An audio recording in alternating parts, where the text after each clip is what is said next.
Good morning, नमस्कार, सुप्रभात मेरे साथियों। मैं राहुल मिश्रा स्वागत करता हूं आपका बाबा जी स्टडी यूट्यूब चैनल के करंट अफेयर्स के सेशन में।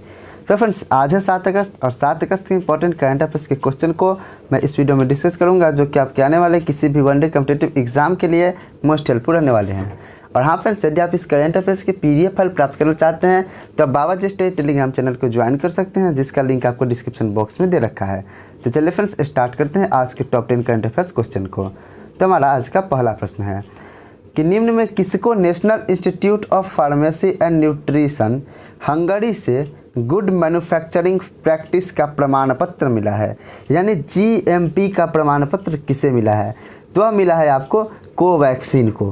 कोवैक्सीन जो कि कोविड-19 की वैक्सीन है, इसे ही हंगरी द्वारा गुड मैन्युफैक्चरिंग प्रैक्टिस का प्रमाण पत्र मिला है। भारत बायोटेक के कोवैक्सीन को national institute of pharmacy and nutrition Hungary से गुड मैन्युफैक्चरिंग प्रैक्टिस अर्थात कि GMP का प्रमाण पत्र मिला है। GMP का प्रमाण पत्र अब यूडूरा GMDP डेटाबेस में सूचीबद्ध है, जो कि यूरोपीय समुदाय के निर्माण प्राधिकरणों और अच्छे विनिर्माण अभ्यास के प्रमाण पत्रों का डेटाबेस है। यह सम्मान विश्व स्तर के इनोवेशन को बढ़ावा देने और टीका के अनुसंधान और विकास में अग्रणी बनने की फर्म की प्रतिबद्धता का समर्थन करता है। तो यह किसे मिला है GMP का प्रमाण पत्र? तो यह कोवैक्सीन को मिला है, जो कि एक कोविड-19 की वैक्सीन है। तो फ्रेंड्स, ये थे क्वेश्चन नंबर 1 और उसके रिगार्डिंग इंपॉर्टेंट फैक्ट्स जो कि मैंने आपको बताया। उम्मीद करता हूँ कि आपको हमारा सेशन पसंद आता होगा। यदि आपको पसंद आता है तो हमारे इस वीडियो को लाइक, चैनल को सब्सक्राइब और वीडियो को एक शेयर जरूर कर दें। अगला प्रश्न क्वेश्चन नंबर 2 है कि किस देश द्वारा बांग्लादेश को उपहार में दी गई 30 एम्बुलेंस अगस्त 2021 में पेट्रापोल लैंड पोर्ट पर पहुंची?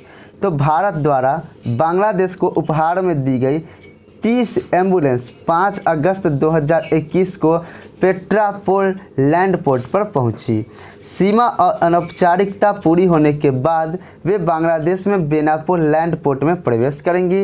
ये सभी एम्बुलेंस 26 से 27 मार्च 2021 को बांग्लादेश की यात्रा के दौरान प्रधानमंत्री नरेंद्र मोदी के द्वारा उपहार में दी गई 109 सपोर्ट एम्बुलेंस की पहली खेप है।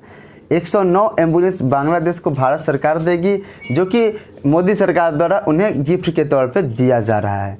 ढाका में भारतीय उच्चायोग के अनुसार बाकी एम्बुलेंस की सितंबर के अंत तक चरणों में आने की उम्मीद है।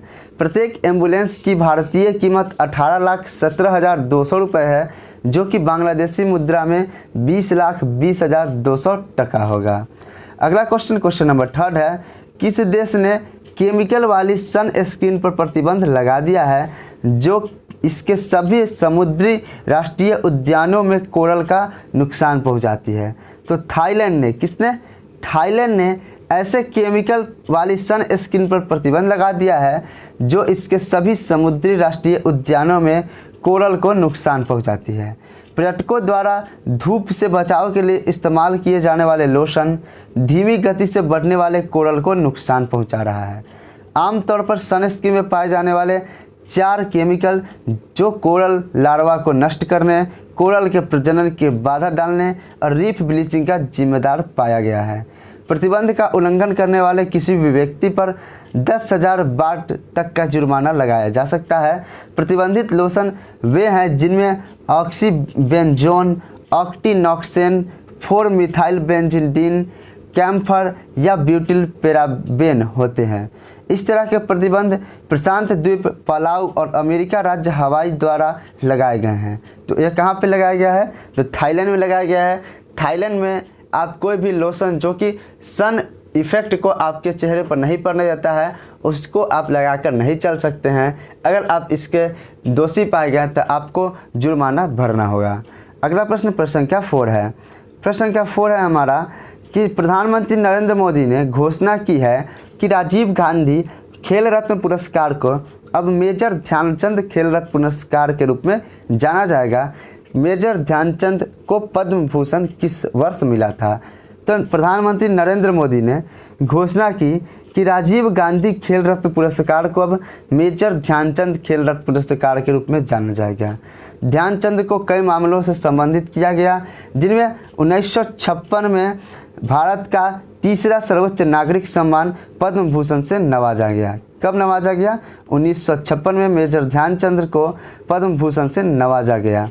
आगे देखते हैं, जिसके अलावा भारतीय सरकार 29 अगस्त को उनके जन्मदिन को राष्ट्रीय खेल दिवस के रूप में भी मनाती है। खेल रत्न पुरस्कार देश का सर्वोच्च खेल सम्मान होता है।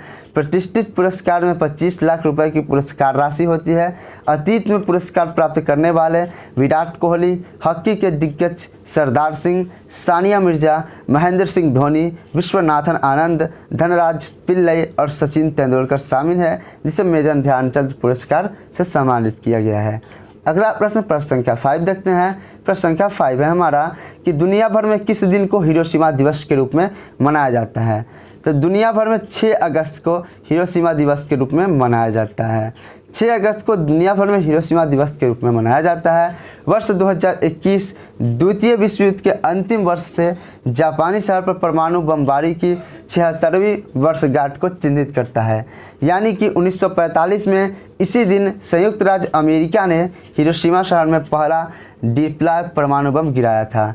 इसके अनुमानित 39% आबादी की मौत हो गई थी, जिनमें से अधिकांश आम नागरिक थे और वहां पर इसका इफेक्ट अभी भी देखने को मिल रहा है। अगला प्रश्न 6 नंबर प्रश्न है, क्यूएस क्वाक्यूरेली साइमंड 2022 रैंकिंग के अनुसार कौन सा शहर लगातार तीसरी बार अंतर्राष्ट्रीय स्तर पर सर्वश्रेष्ठ शहर के रूप में उभरा है? तो दुनिया भर में उच्च शिक्षा संस्थानों का विश्लेषण करने वाली एक ब्रिटिश कंपनी द्वारा किए गए एक हालिया अध्ययन में दुनिया के सर्वश्रेष्ठ छात्र शहरों की सूचीबद्ध किया गया है। क्यूएस क्वाक्यूरेली साइमंड्स 2022 रैंकिंग के अनुसार लंदन लगातार तीसरी बार अंतर्राष्ट्रीय स्तर पर सर्वश्रेष्ठ शहर के रूप में उभरा है। क्यूएस रिपोर्ट में म्यूनिख दूसरे स्थान पर रहा, जबकि सियोल और टोक्यो तीसरे स्थान पर रहे। जर्मनी की राजधानी बर्लिन विदेशी छात्रों के लिए दुनिया के सर्वश्रेष्ठ शहरों की सूची में 5वें स्थान पर रहा। ऑस्ट्रेलिया का मेलबर्न, जो 2019 के बाद से 3 स्थान नीचे गया, जो अब नवीनतम क्यूएस रैंकिंग में 6ठा स्थान प्राप्त किया है। ज्यूरारिक स्विट्जरलैंड और सिडनी ऑस्ट्रेलिया के छात्रों ने दुनिया के सर्वश्रेष्ठ शहरों में 7वां और 8वां स्थान प्राप्त किया। दूसरी ओर पेरिस मॉन्ट्रियल, जो कि कनाडा में है, और बोस्टन अमेरिका में है, नवनीत क्यूएस रैंकिंग में 9वें स्थान पे है। और फर्स्ट स्थान पे कौन है? तो लंदन पहले स्थान पे विराजमान है। अगला प्रश्न संख्या 7 देखते हैं। निम्न में से कौन 18 वर्ष बाद बार्सिलोना क्लब को छोड़ेगा? तो 6 बार बेलोन डी ओर विजेता लियोन मेसी 18 वर्ष के बाद बार्सिलोना क्लब को छोड़ देंगे। मेसी 17 सफल सीजन के बाद बार्सिलोना छोड़ देंगे, जिसमें उन्होंने 35 खिताब जीते, जिसमें 4 चैंपियन लीग खिताब, 7 कोपा डे खिताब और 8 स्पेनिश सुपर कप खिताब भी शामिल हैं। बार्सिलोना स्पेन में स्थित एक पेशेवर फुटबॉल क्लब है, जो कि स्पेनिश फुटबॉल को शीर्ष प्रतियोगिता ला लीगा में प्रतिस्पर्धा कराता है। अगला प्रश्न संख्या 8 देखते हैं। प्रश्न संख्या 8 है, जम्मू और कश्मीर में अगस्त 2021 में एक नई फिल्म नीति किसने शुरू की है? तो जम्मू और कश्मीर के उपराज्यपाल मनोज सिन्हा ने। इनसे तो आपके एग्जाम में क्वेश्चन पूछने हैं, लगातार ये चर्चा में रह रहे हैं। मनोज सिन्हा ने 5 अगस्त 2021 को एक नई फिल्म नीति लॉन्च की है। सरकार ने केंद्र शासित प्रदेशों में आने वाले फिल्म निर्माताओं के लिए सिंगल विंडो क्लियरेंस मैकेजिंग वित्तीय प्रोत्साहन की पेशकश को अलावा तैयार उपकरण, स्थान और प्रतिभा निर्देशिका स्थापित किया है। नई फिल्म निर्माताओं को सुचारू शूटिंग के लिए 2 समर्पित नोडल अधिकारियों की पेशकश दी जाएगी। यह कौन किया है? जम्मू कश्मीर सरकार एक नीति लाई है, जो कि आप फिल्म शूटिंग करने जाओगे तो वहाँ पे बहुत सारी सुविधाएं आपको प्रदान की जाएगी। अगला प्रश्न 9 नंबर प्रश्न है कि हाल ही में किस भारतीय पहलवान ने टोक्यो ओलंपिक में 57 किलोग्राम फ्री स्टाइल वर्ग में रजत पदक जीत लिया है? तो भारतीय पहलवान रवि कुमार दहिया ने शानदार प्रदर्शन करते हुए रजत पदक जीत लिया है।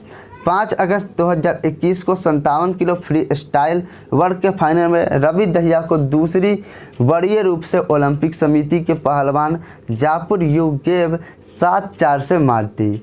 गौरतलब बात यह है कि ओलंपिक में सिर्फ अभिनव बिंद्रा ही व्यक्तिगत स्पर्धा में अब तक भारत के लिए गोल्ड जीत पाए हैं। अभिनव बिंद्रा ने बीजिंग ओलंपिक में 10 मीटर एयर राइफल स्वर्ण में एक सुनहरी उपलब्धि हासिल की थी। अगला प्रश्न संख्या 10 देखते हैं, जो कि आज का आखिरी प्रश्न है। निम्न में से किस देश ने पर्वतारोही शहरोज काशिफ दुनिया की सबसे ऊंची चोटी K2 के शिखर पर पहुंचने वाले दुनिया के सबसे कम उम्र के व्यक्ति बन गए हैं? तो पाकिस्तानी पर्वत आरोही सरफरोज काशिफ दुनिया की दूसरी सबसे ऊंची चोटी K2 के शिखर पर पहुंचने वाले दुनिया के सबसे छोटे उम्र के व्यक्ति बन गए हैं। लाहौर के सरफरोज काशिफ ने बोतल बंद ऑक्सीजन की मदद से 8,611 मीटर ऊंची चोटी को फतह करने की उपलब्धि हासिल की है। सरफरोज काशिफ से पहले महान पर्वतारोही मोहम्मद अली सरपारा के बेटे साजिद सरपारा 20 साल की उम्र में K2 पर चढ़ने वाले सबसे कम उम्र के व्यक्ति थे। सरफरोज काशिफ ने 17 साल की उम्र में दुनिया के 12वें सबसे ऊंचे पर्वत 8,047 मीटर चौड़ी चोटी को फतह किया था। और उन्होंने अब क्या किया है, जो सबसे ऊंची चोटी K2 ऑस्टिन है उसके शिखर पर पहुंचने वाले दुनिया के सबसे कम उम्र के व्यक्ति बन गए हैं। कौन? सरफरोज काशिफ, जो कि कहाँ के हैं? हमारे नल्ले पाकिस्तान देश के हैं। पाकिस्तान में भी ऐसे ऐसे लोग हैं, बस वहाँ का इमरान खान खराब है। तो फ्रेंड्स, ये थे आज के टॉप 10 करंट अफेयर्स क्वेश्चन जो कि मैंने आपको कराए। उम्मीद करता हूँ कि आपको हमारा सेशन पसंद आता होगा। यदि पसंद आता है तो वीडियो को लाइक, चैनल को सब्सक्राइब और वीडियो को एक शेयर जरूर कर दें। तो मिलते हैं अपने नेक्स्ट वीडियो में, तब तक के लिए जय हिंद, जय भारत, वंदे मातरम।